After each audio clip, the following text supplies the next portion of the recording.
ফজলুল ভাই, আমি জানি যে আপনি শিশুদের থিয়েটার শেখান, সেই গল্পটা একটু শুনি যে শিক্ষক ফজলু তিনি কিভাবে আসলে সাতয়ের ফজলু থেকে আলাদা হলেন।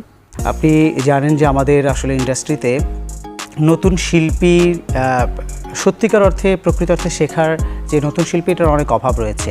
আমরা বিভিন্ন শুটিংয়ের সময় বিশেষ করে শিশু শিল্পী, বয়স্ক শিল্পী এগুলোর বেশি অভাব দেখা দেয়। হ্যাঁ, তো আমার একটা স্কুল আছে, এটা সব বয়সীদের জন্য, মূলত আসলে বলা যায় একটা এজেন্সি, হ্যাঁ, কাস্টিং এজেন্সি।